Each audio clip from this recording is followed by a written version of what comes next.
Assalamualaikum warahmatullahi wabarakatuh. Salam sejahtera semua. Jadi perkenalkan, nama saya Nur Aini. Saya mungkin di sini akan menyebutkan ikatan organisasi saya. Saya berasal dari organisasi Ikatan Mahasiswa Banjarmasin. Mungkin akan mewakili para perempuan yang di sini yang tidak maju ataupun para mahasiswa-mahasiswa yang tidak sempat maju. Jadi di sini saya akan mempertanyakan Bapak. Sebelumnya pertanyaan ini, nama saya Nur Aini. Nur Aini. Jadi sebelumnya saya pernah mempertanyakan ini di depan Wakil Ketua DPRD Kota Banjarmasin dan mungkin pernah saya pertanyakan pula di depan mahasiswa-mahasiswa Ikatan Organisasi Banjarmasin. Mungkin sudah sangat struktural, ini adalah tentang pendidikan Bapak.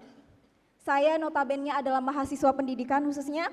Nah di sini pun saya mungkin nanti ketika lulus punya pemikiran sama seperti mahasiswa-mahasiswa pendidikan yang tidak ingin mungkin menjadi guru. Karena apa? Karena kita lihat gaji atau honorer yang ada di Indonesia itu mungkin tidak sesuai dengan rata-rata.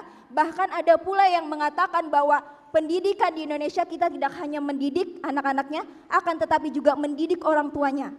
Karena kenapa? Karena kebanyakan orang tua tidak paham bahwa guru yang mendidik anak, juga akan berpengaruh besar terhadap pendidikan yang ada di rumahnya.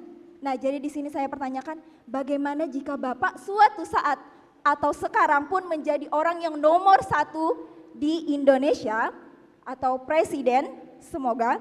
Jadi saya akan bertanya bagaimana Bapak menghadapi tentang gaji honorer yang sudah bertahun-tahun lamanya pendidikan di Indonesia mungkin akan mengalami keterlambatan dibanding negara lain. Kita tidak membedakan negara kita dengan negara lain karena negara kita berdiri dengan kemerdekaan sendiri. Mungkin itu Pak. Dan kemudian ulun persingkat saja mungkin karena waktunya sedikit.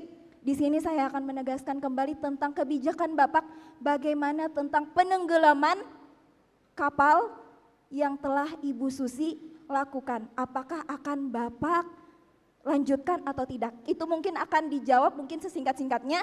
Namun yang pendidikan tadi saya mohon dengan harapan yang sebesar-sebesarnya karena saya adalah mahasiswa pendidikan dan mungkin ada mahasiswa-mahasiswa di sini yang mewakili pertanyaan saya mohon bantuannya Bapak di sini. Oke, terima kasih Bapak. Ya, jawaban singkatnya ya, akan dilakukan proses untuk mereka bisa diangkat, oke? Sehingga mereka bisa memiliki gaji yang jelas. Dan saya melihat memang guru kesejahteraannya masih sangat terbatas, oke? Dan ini adalah tanggung jawab kita.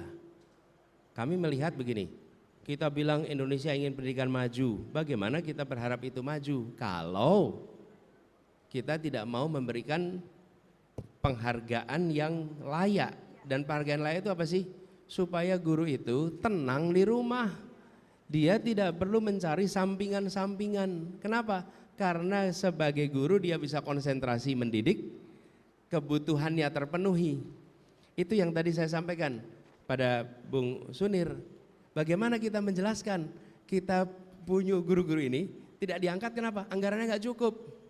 Nah anggarannya nggak cukup, terus kita pakai untuk melakukan sesuatu yang tidak berdampak pada semua orang. Yang merasakan seluruh fasilitas yang dibangun itu pegawai pemerintah, pejabat pemerintah yang merasakan manfaat. Kotanya nyaman siapa? Pegawai pemerintah. Gedungnya nyaman siapa? Pegawai pemerintah. Tempatnya enak ditinggali, pegawai pemerintah. Mau itu pegawai dengan kontrak, mau itu ASN, mau itu TNI, polisi, semua adalah pegawai negara. Aparat negara. Sementara guru-guru kita nggak punya uang katanya untuk kita mengangkat. Jangan dong salah prioritas. Dan itu yang ingin kita koreksi. Karena itulah mengapa kita menyebut sebagai gerakan perubahan. Karena kita ingin mengubah agar alokasi anggaran mencerminkan prioritas pembangunan yang ada di Indonesia. Oke? Nah, saya terusin dikit nih. Iya, teruskan Pak. Jadi, ketika kita bicara tentang pengangkatan ada proses. Tidak mungkin bisa diangkat semua dalam waktu 1 tahun, nggak mungkin. Yang kedua, mereka yang berada di swasta harus mendapatkan bantuan juga dari pemerintah. Dan mereka yang diangkat, misalnya guru swasta menjadi guru P3K, maka dia tidak harus bekerja ke pemerintah. Dia bisa tetap bekerja di swasta, supaya swasta juga maju. Karena salah satu ketidakadilan yang sekarang kita lihat, ketidakadilan kebijakan antara negeri dan swasta. Seakan-akan swasta itu tidak mendidik anak-anak Indonesia. Lalu yang kedua, ketidakadilan antara pendidikan umum dan pendidikan negeri, gitu ya. Lalu soal penenggelaman kapal. Semua kapal yang melanggar akan diberikan sanksi, dan bila sanksinya itu ditenggelamkan, maka itu ditenggelamkan, gitu ya. Terima kasih Bapak. Jadi mungkin apa yang Bapak katakan hari ini saya akan ingat sepenuhnya, karena mungkin suatu saat saya akan menjadi guru, mungkin bukan hanya untuk guru-guru yang lain yang akan menjadi mahasiswa pendidikan, tapi mungkin akan menjadi guru dari anak-anak saya kelak. Semoga bisa menjadi sebuah faktor untuk mensejahterakan guru yang ada di Indonesia. Terima kasih Bapak. Dan Bu, terima kasih. Nuraini, terima kasih.